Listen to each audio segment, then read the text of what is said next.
எல்லாருக்கும் வணக்கம். Welcome to Ranipet சமையல். இன்றைக்கி நம்ம ரொம்ப சூப்பரான டேஸ்டான ஒரு எக் சேர்வா வந்துட்டு எப்படி செய்யுதுன்னு பார்க்கலாங்க. இந்த டிஷ்ஷு வந்துட்டு இடியாப்பம், இட்லி, தோசை, சப்பாத்தி, பூரி, பரோட்டா எல்லாத்தோடமே ரொம்ப சூப்பராக இருக்கும். ப்ளைன் புலாவ், வெஜிடபிள் ரைஸ் எல்லாத்தோடமே ரொம்ப நல்லாயிருக்கும், ரொம்ப டேஸ்ட்டாக இருக்கும். வாங்க எப்படி செய்கிறதுன்னு பார்க்கலாம். அதுக்கு முன்னாடி நம்ம சேனலை சப்ஸ்கிரைப் பண்ணலன்னா சப்ஸ்கிரைப் பண்ணிக்கோங்க. பக்கத்தில் இருக்கிற பெல் ஐக்கானை கிளிக் பண்ணிட்டீங்கன்னா நாங்கள் வீடியோ போட்ட உடனே உங்களுக்கு நோட்டிஃபிகேஷன் வரும். வாங்க பார்க்கலாம். முதல்ல முட்டை வேக வச்சு எடுத்துக்கலாம். நான் வந்துட்டு 8 முட்டை எடுத்திருக்கேன். இப்போ இதோட 1 டீஸ்பூன் அளவுக்கு கல் உப்பு சேர்த்துக்கலாம். உப்பு சேர்க்கும்போது முட்டை வெடித்தாலும் உள்ளே இருந்து அந்த லிக்விட் வராமல் இருக்கும், அந்த அளவுக்கு வராது. இப்போ முட்டையை நல்லா வேக வச்சு முடிச்சிட்டேன். இப்போ தோலெல்லாம் உரிச்சிட்டு நம்ம அதை கீரல் மாதிரி போட்டு எடுத்துக்கலாம். அப்போ தான் உங்களுக்கு அந்த கிரேவியெல்லாம் உள்ளே இறங்கும், முட்டை சாப்பிடும் போது டேஸ்ட்டாகவும் இருக்கும். நான் இப்போ இந்த மாதிரி நீளமாக கட் பண்ணி எடுத்திருக்கேன். அடுத்தது ஒரு மிக்ஸி ஜாரில் நான் 1/4 கப் அளவுக்கு தேங்காய் துருவல் எடுத்திருக்கேன். தேங்காய் துருவல் நிறையா தேவையில்லை, 1/4 கப் எடுத்தால் போதும். அடுத்தது ஒரு 10 முந்திரி பருப்பு எடுத்திருக்கேன். அடுத்தது ஒரு பெரிய துண்டு பட்டை, ஒரு 5-6 கிராம்பு, 4 ஏலக்காய் எடுத்திருக்கேன். அடுத்தது ஒரு கைப்பிடி அளவு கொத்தமல்லி சேர்த்து நல்லா மையாக அரைச்சி எடுத்துக்கலாம். நல்லா பேஸ்ட்டாக கெட்டியாக அரைச்சி எடுத்துக்கலாம். இப்போ பார்த்திங்கன்னா நான் இந்த மாதிரி அரைச்சி எடுத்திருக்கேன். அடுத்தது நம்ம அந்த பேஸ்ட் அரைச்ச அதே மிக்ஸி ஜாரில் 2 தக்காளியை கட் பண்ணி போட்டு நல்லா பேஸ்ட் மாதிரி அரைச்சி எடுத்துக்கலாம். இப்போ நான் தக்காளியும் அரைச்சி முடிச்சிட்டேன். அடுத்தது ஒரு பேனில் நான் 4 டேபிள் ஸ்பூன் அளவுக்கு ஆயில் எடுத்திருக்கேன். அதில் 1/2 டீஸ்பூன் அளவுக்கு சோம்பு, 2 பிரிஞ்சி இலை சேர்க்குறேன். இந்த சோம்பு இந்த பிரிஞ்சி இலையோட ஃப்ளேவர் அந்த சேர்வாக்கு ரொம்ப நல்லாயிருக்கும். இதுக்கு ஆயில் கொஞ்சம் எக்ஸ்ட்ரா போட்டால் தான் உங்களுக்கு அந்த டேஸ்ட் வரும். அடுத்தது பொடியாக நறுக்கின வெங்காயம் ஒரு 150 கிராம் அளவுக்கு நான் எடுத்திருக்கேன். இப்போ இதை சேர்த்துட்டு கொஞ்சம் நல்லா ப்ரௌன் ஆகிற வரைக்கும் நல்லா வறுத்து எடுத்துக்கலாம். நல்லா வதங்கினா தான் உங்களுக்கு டேஸ்ட் வரும், அந்த கிரேவியும் உங்களுக்கு ரொம்ப நல்லாயிருக்கும். இப்போ வெங்காயம் நல்லா வதங்கிடுச்சு. இப்போ இதோட ஒரு 3 பச்சை மிளகாய் சேர்க்குறேன். பச்சை மிளகாய் லைட்டாக கீறி விட்டுட்டு சேர்த்துருக்கேன். அப்படியே முழுசாக சேர்த்தோம்னா சில டைமில் வெடிக்கும், அதனால் கீறி விட்டுட்டு சேர்த்துக்கலாம். அடுத்தது ஒரு 1.5 டீஸ்பூன் அளவுக்கு நான் இஞ்சி பூண்டு பேஸ்ட் சேர்க்குறேன். சேர்வானாலே அந்த ரெட் கலரில் மேலே ஆயிலோடு நிற்கணும், அப்போ தான் உங்களுக்கு டேஸ்ட் வரும்.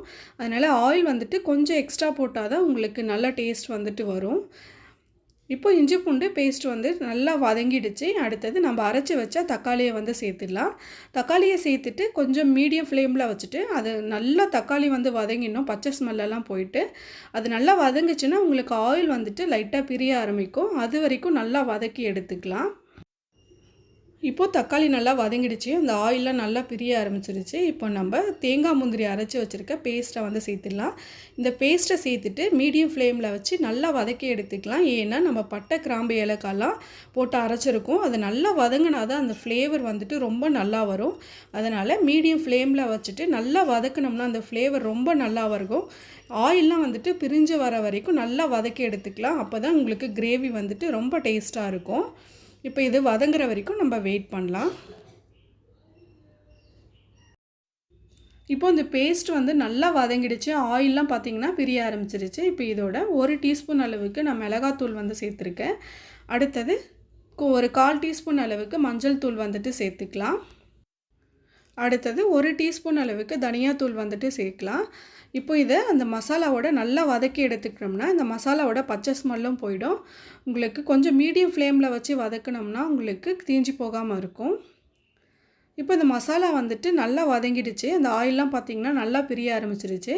இப்போ தேவையான அளவு தண்ணி சேர்த்துக்கலாம். தண்ணி கொஞ்சம் நிறையாவே சேர்த்துக்கலாம். சேர்வா கொஞ்சம் உங்களுக்கு தண்ணியாக தான் இருக்கும்.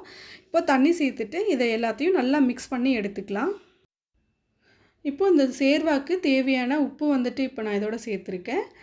அடுத்தது இதுக்கு ரொம்ப இன்னும் ஃப்ளேவர் கொடுக்கக்கூடியது கொத்தமல்லியும் உங்களுக்கு புதினாவும் தான். அந்த புதினா சேர்த்தா தான் அந்த ஃப்ளேவர் ரொம்ப நல்லாயிருக்கும்.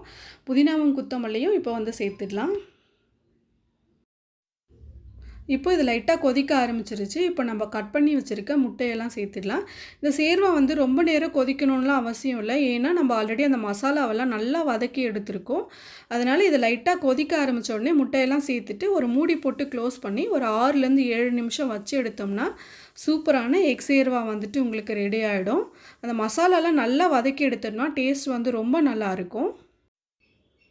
இப்போ ஒரு 7 நிமிஷம் ஆயிடுச்சு. மேலே நல்லா அந்த ஆயில் வந்து பிரிஞ்சு வந்துடுச்சு. சூப்பரான எக் சேர்வா வந்து ரெடி ஆயிடுச்சு. ரொம்ப டேஸ்ட்டாக இருக்கும். இதே மாதிரி செஞ்சு பாருங்கள்.